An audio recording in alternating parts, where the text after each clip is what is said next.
On a snowy January evening in 2011, Philadelphia elementary school teacher Ellen Greenberg's life came to a chilling end that 14 years later still sparks outrage and disbelief.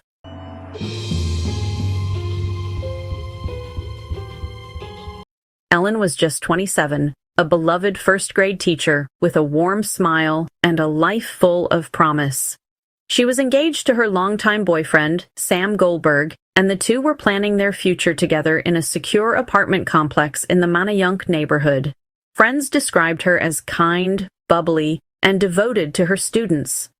But beneath the surface, Ellen had been wrestling with anxiety. Her parents encouraged her to seek help, and she was prescribed medication. Still, by all accounts, she was not suicidal.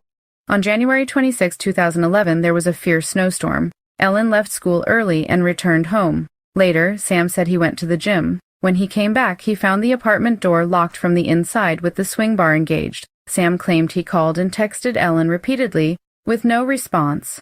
He finally kicked the door in. What he found inside is the stuff of nightmares. Ellen slumped against the kitchen cabinets with a knife buried in her chest. She had been stabbed 20 times, 10 of those wounds in the back of her head and neck. At first, the autopsy painted a horrifyingly clear picture: homicide.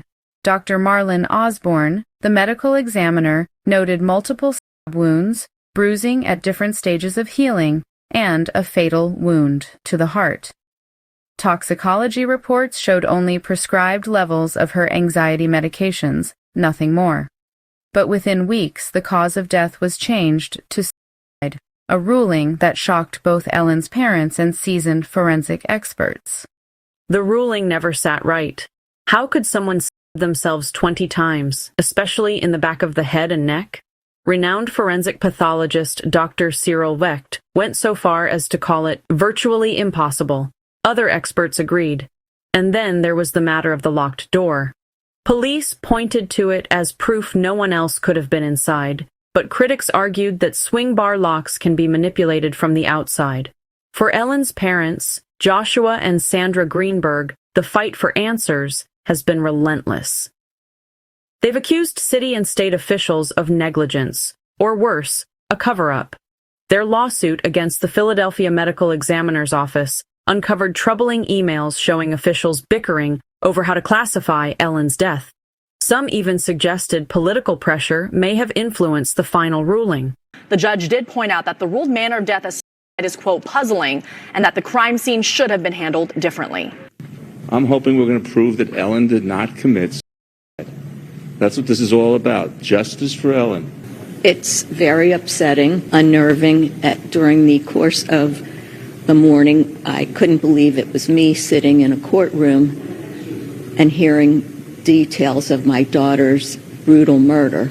I've never been in a courtroom before, and I can't believe all the lies. And I look at these legal people that are defending liars. I feel like we're advocating for her. I feel she deserves justice. And I want to hope that she's proud of us. Yeah. And I appreciate everybody here for standing by us and following the story, because the truth will be told. Yes. The story hasn't faded with time. In fact, it's only grown louder. Documentaries, podcasts, and social media campaigns have amplified Ellen's case, keeping her name in headlines. A 2023 documentary, 20 Wounds, reignited calls for an independent investigation. The hashtag #JusticeForEllen continues to trend whenever there's movement in the case. By 2025, around 150,000 people have signed a petition demanding Pennsylvania reopen the investigation. Legally, the Greenbergs are still fighting. In 2022, a judge granted them standing to press forward with their civil case, and each new hearing seems to peel back another layer of inconsistency in how authorities handled Ellen's death.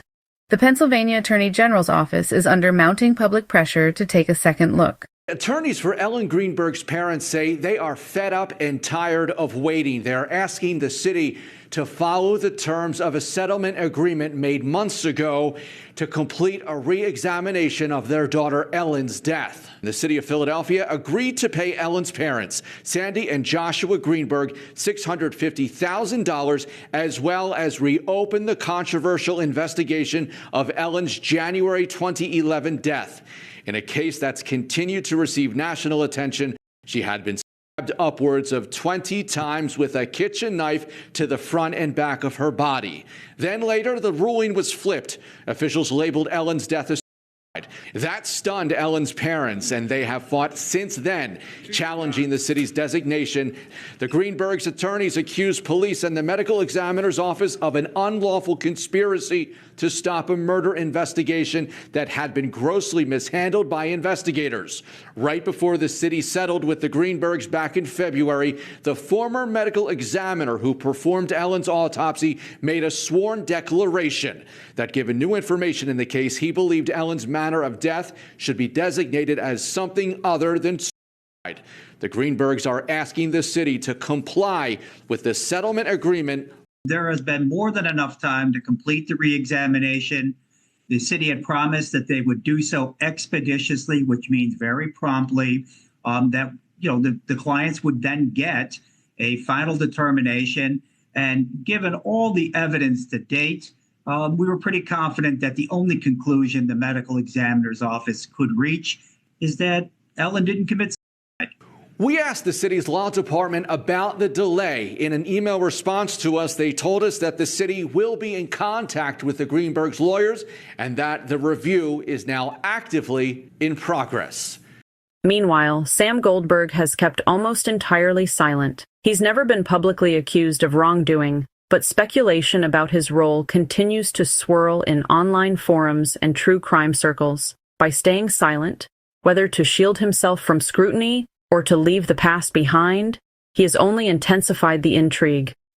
During the deposition, the original medical examiner on the case testified that the police gave him information that led him to believe Ellen died by suicide, including that the building security guard witnessed her fiancé, Sam Goldberg, breaking down the front door to find Ellen. But that claim later refuted by CCTV footage showing Sam going up to the apartment alone around that time. As it stands, Ellen's death remains a riddle. Suicide or homicide? Cover-up or incompetence? What is certain is that her parents refuse to let her memory fade into an unsolved file. Their determination has turned Ellen's story into more than just a tragic mystery. It's a rallying cry about accountability, transparency, and the need for truth, no matter how long it takes. And until someone finally answers the impossible question of how Ellen Greenberg really died, her case will continue to haunt Philadelphia and the nation.